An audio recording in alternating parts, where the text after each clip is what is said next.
Nararanasan sa Lipa City Public Market ang 20 hanggang 40 pesos na taas presyo sa kada kilo ng ilang isda. Alamin yan sa report ni Paul Hernandez.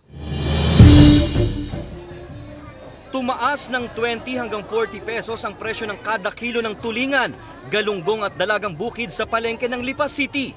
Sa linggo na, tumataas ang presyo. Tumaas ng 20 pesos. Dati ay 100, ngayon ay 140. Dating 100, ngayon ay 120. 240, dating 220. Ang nagbabagong market price nakadepende sa dami ng huli. Nag-aalinlangan si Sita na kung magiging unstable ang supply, baka umabot sa puntong wala silang maitinda.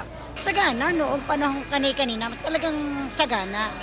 Ngayon, kaunti lang kasi iba-iba ang dating. Pinawi ng Bureau of Fisheries and Aquatic Resources o BIFAR ang pangambang yan dahil fish sufficient pa rin daw ang bansa. Target pang maabot ang 100% fish sufficiency hanggang 2028. Pinapalakas pangaraw ngayon ng BIFAR Calabarzon ng aquaculture. Masigurado na meron tayong sapat na supply ng similya ng mga isda. Kaya ang programa po natin dyan ay yung pagpapatayo ng mga legislated hatcheries. Ayon sa ahensya, bahagi rin ng hakbang nila ang pag-i-import ng similya ng mga isda at dito rin pinaparami.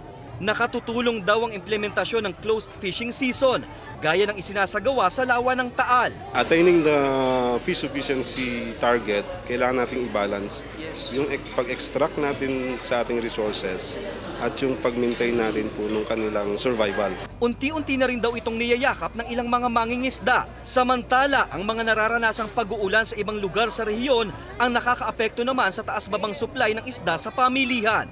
Kasama si Kel Ravaca, Paul Hernandez, Balitang Southern Tagalog.